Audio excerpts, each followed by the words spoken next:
투기의 대상이 아니면은 소유한 주택수만큼 다 분양해 줄 수 있다. 그래서 2번하고 3번 이런 거 읽으면 되고 항상 논점은 첫 번째요. 일단 과밀억제권역이 아닌 무슨 사업이냐? 재건축. 재개발 사업에서는 예외가 없어요. 과밀억제권역이 아닌 재건축, 서울이 아닌 재건축일 때는 소유한 만큼. 그런데 이 과밀억제권역이 아니래도 또 역시 뭐는 제외냐? 투기과열지구하고 조정대상지역은 제외입니다. 우리 세종시 같은 경우에는 과밀억제권역 아니죠. 그런데 투기과열지구. 이때는 원칙대로 한 개만 줍니다.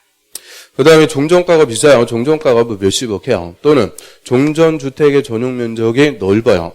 그럼 종전가가 비싸거나 종전 면적이 넓다. 이거 맞춰갖고 원칙대로 한 개만 준다면 대형 평형을 줄 수밖에 없는데요. 요새는 대형 평형을 선호하는 게 아니니까 대형 하나 대신 중형 하나, 소형 하나. 1+1, 2주택으로 공급해 줄 수가 있고요. 그래서 이 중에서 1주택은 소형주택 전용 면적 60이야. 그래서 2주택으로 공급해 줄 수가 있죠. 그리고 60제곱미터 이하로 공급받은 1주택, 이거 받자마자 팔아버리면 투기니까, 자꾸 새들이 나와요. 투기니까 60 이하로 공급받은 1주택, 이거는 이정호 씨 다음날 소유권 취득하고요. 그래서 이정호 씨 다음날부터 3년간은 못 팔게 제한합니다. 그 다음에 또 3개까지 줄 수가 있어요. 3주택까지 공급할 수 있다. 요게 또 얼마 전에 많이 떠들어졌죠. 저는 과밀억제권역에서 하는 재건축일 때. 그럼 서울특별시 같은 과밀억제권역의 재건축은 3개까지도 줄 수가 있고요. 그런데 다만 역시 투기과열지구 조정대상지역은 제외입니다. 그러면 1, 2, 3, 4 소유한 주택수만큼 줄 수도 있고 2주택 줄 수도 있고 3주택 줄 수도 있고 원칙은 1주택. 이 주택의 공급 기준이 또 버라이어티하게 나오는데 이게 다 되는 게 무슨 사업이냐? 재건축이에요. 그래서 항상 이 주택의 공급 기준은 재건축 갖고 물어봐요. 우리 문제집이 또 재건축에서 몇 주택 주는 거냐? 이거 계속 그냥 문제 토할 때까지 나오죠. 자, 오늘 아침에 뭐 했어요? 건축법 했어요? 정비법은 또 그냥 싹 날라갔네. 표정을 보니까. 그래서 저희 문제집에서도 문제가 그냥 토할 때까지 그냥 5개인가가 쫙 있는데 그럼 재건축이 항상 논점이에요. 재건축도 원칙은 한 개 줍니다. 1주택. 그런데 종전가가 비싸거나 종전 면적이 넓다. 그러면 2주택. 그 다음에 과밀억제권역이 서울특별시에서 재건축할 때는 3주택. 과밀억제권역이 아니면 재건축은 아예 소유한 주택수만큼 다 줄 수 있다. 그런데 항상 어디는 제외냐? 투기과열지구 조정대상지역은 제외. 원칙대로 한 개만 줍니다. 그 다음 한 페이지 넘겨보세요. 그 다음 맨 위에 사업별 기준. 박스에서 기획반, 그 재개발 사업, 중간에 재개발 사업에서의 관리 처분은 다음 기준에 따른다. 그래서 B번 한 봅니다. 그 정비구역의 토지 등 소유자에게 분양해 줄 것. 그럼 당연히 토지 등 소유자에게 분양해 주는데 가로에 지상권자는 제외입니다. 지상권자는 제외. 분양 대상 아니다. 2번이나 기출. 그럼 왜 지상권자는 분양 대상에서 제외요? 왜 분양이라는 게 왜 분양? 분양은 소유권 넘겨주는 걸 분양한다고 그러죠. 근데 지상권자는 소유자가 아니니까 소유권을 이전해주는 분양 대상도 아닙니다. 지상권자는 그냥 나중에 조성된 토지에 다시 지상권을 취득하는 거지 소유권을 이전해주는 분양 대상이 될 수가 없죠. 그 다음 또 니은번 재건축 사업에서의 관리 처분은 조합원 전원의 동의를 받아서 기준을 따로 정하면 그에 따른다. 그러면 조합원 전원이 동의하면 이 관리 처분 기준도 따로 정할 수 있는 사업. 재건축은 공익사업이 아니니까 조합원 전원이 동의하면 기준도 다 따로 정할 수가 있고요. 또 아래 5번에 그 분양권 산정 기준일, 그거를 지분 쪼개기 규제, 투기행위 규제한다 그러죠. 아파트 분양권 노리고 투기행위 하는 거, 이거를 지분 쪼개기다라고 하고요. 그 정비사업으로 분양받을 건물이 다음에 해당할 때는 정비구역 지정고시가 있은 날, 그게 원칙이에요. 정비구역 지정고시. 또는 시도지사가 투기 억제하기 위해서 기본계획 수립 후 정비구역 지정 전에 따로 정하는 날. 그럼 따로 정하는 날은 우리가 알 필요가 없어요. 원칙은 정비구역 지정고시. 기준일, 다음날 기준으로 분양권 산정한다. 그래서 기준일 다음날대로 분양해 주겠다. 그럼 뭐 했을 때? 박스 1번. 한 필지의 토지를 여러 필지로 분할했어요. 그럼 여러 필지로 분할하면 분할한 만큼 분양권이 늘어나는 거죠. 이거를 토지의 지분 쪼개기 한다라고 하고요. 또 이번에 단독이나 다가구 주택을 다세대 주택으로 전환합니다. 그럼 단독이나 다가구는 단독주택 소유권이 1개. 요거를 다세대로 바꿔버리면 공동주택. 세대수만큼 소유권이 있는 거니까 세대수만큼 분양권이 늘어나죠. 요거를 주택의 지분 쪼개기 한다라고 하고요. 그래서 우리 지분 쪼개기 투기행위는 한마디로 조합원 분양권을 늘리는 거에 줄이는 거예요. 늘린다. 그죠? 인위적으로 늘리는 거. 그래서 동그라미 4번 그게 결론.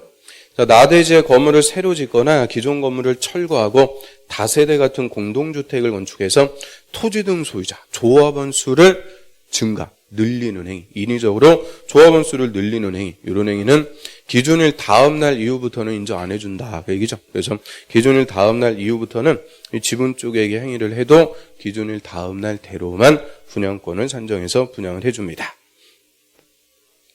그 다음에 이런 이제 기준에 맞게 시행자 관리처분 계획 작성해서요. 시장호수 등에게 인가받습니다. 인가고시. 나오면 이제 효과. 자, 옆 페이지 와보세요. 바로 7번. 동그라미 1번에 사용수익의 정치. 종전토지나 건물의 소유자, 지상권자, 전세권자 뭐 등등의 권리자는 그 관리처분 계획 인가고시가 있으면 이전고시가 있는 날까지, 즉 나중에 공사 다 끝나고 분양을 해줄 때까지 종전토지나 건물을 사용수익할 수 없다. 그래서 종전토지나 건물의 사용수익이 정지된다 이렇게 얘기하고요. 그럼 사용수익할 수 없다 이 말은 쉽게 얘기하면 이제 집 비워주고 나가야 된다. 그죠? 뭐 하려고 나가야 돼요? 철거해서 공사해야 되니까 관리처분 인가 나면 이제 종전토지나 건물의 사용수익이 정지됩니다.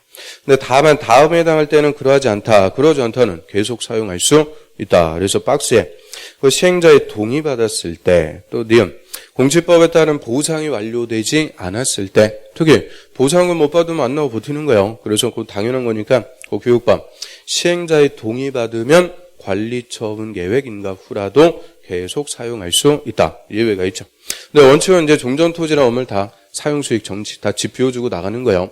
그럼 이제 철거해서 공사합니다. 그래서 시행자의 기존 건물을 철거할 수 있는 시기는 언제부터냐? 관리처분 계획 인가 후에. 그래서 또 하나는 2번. 시행자는 관리처분 계획 인가 후 기존 건물을 철거한다. 딱 명문으로. 그래서 시행자가 철거할 수 있는 시기는 관리처분 계획 인가 후입니다. 네, 딱 끊고요. 다만 다음에 해당할 때는 기존 건물의 소유자의 동의, 그리고 시장원수 등의 허가받아갖고 먼저 철거할 수도 있다. 먼저 철거해도 토지 등 소유자의 권리 의무에는 아무 영향이 없습니다. 즉 먼저 철거했다고 분양 안 해주고 그런 거 있어요? 없어요? 없어요. 그래서 먼저 철거할 수 있는 예외, 박스의 기획반. 끝에 보면 기존 건물의 붕괴 등 안전사고의 우려가 있을 때 그럼 붕괴 우려가 크면은 먼저 철거할 수 있고요. 당연한 거니까 니은반. 자, 폐공가의 밀집으로 범죄 발생의 우려가 있을 때 그럼 폐공가가 뭐예요? 폐공가. 사람들 다 떠나고 남은 빈집. 거기서 애들 들어가고 뭐 한다고요? 그것만 안 해요. 그것만. 그래서 다 몰라도 본드 부는 거는 또 귀신같이 안 해요. 그래서 이 범죄 발생의 우려가 있으면 먼저 철거할 수 있다. 그게 27회 때 정답이에요. 그래서 당연히 원칙은 관리처분 계획 인가 후에 철거하는데 이런 붕괴 등의 우려가 있거나 범죄 발생 우려가 있으면 먼저 철거할 수도 있다. 넘어갑니다. 당연히 관리처분 계획 인가 나면 이제 싹 집 비워주고 나갑니다. 그럼 철거해서 공사가 다 끝나갖고 나중에 분양해줘요. 분양처분은 반드시 무슨 계획대로 하는 거냐? 관리처분 계획대로. 관리처분 계획이 분양 계획이니까 관리처분 계획대로 나중에 분양을 해주게 되죠. 그래서 맨 위에 그 처분 등의 기준에서요. 그 동그라미 2번. 시행자는 정비사업의 시행으로 건설된 건물을 인가받은 관리처분 계획에 따라서 토지 등 소유자에게 공급해준다. 그것도 28회 때 기출. 그래서 인가받은 사업시행계획대로 공급한다 이러면 안 돼요. 사업시행계획은 공사계획, 분양계획은 관리처분계획. 관리처분계획대로 공급 분양해줍니다. 그 다음에 동그라미 3번. 그 시행자는 분양 신청받고 잔여분 남는 게 있으면 그 정관 등이 정하는 목적을 위해서 그 잔여분을 보류지로 정하거나 그럼 분양하지 않고 남겨두면 일단 다 뭐냐? 보류지. 그 중에서 조합원 이외의 자에게 분양, 그거를 일반 분양에서 분양대금으로 공사비에 충당. 그래서 그거를 채비지라고 그러죠. 그래서 보류지하고 채비지 다 정할 수가 있고요. 또 아래 2번에 재개발 임대주택의 인수. 그럼 재개발 사업은 공익사업이니까 수용권 주죠. 대신 이 재개발 사업할 때는 의무적으로 임대주택을 지어야 돼요. 그래서 종전까지는 15%까지 임대주택으로 줘라 그랬는데 이게 또 강화가 돼 있어요. 그래서 9월부터는 20%까지는 의무적으로 임대주택으로 짓습니다. 그래서 재개발 사업하면서 나중에 건설된 주택의 20%까지는 의무적으로 임대주택을 줘야 되고요. 그러면 조합의 임대주택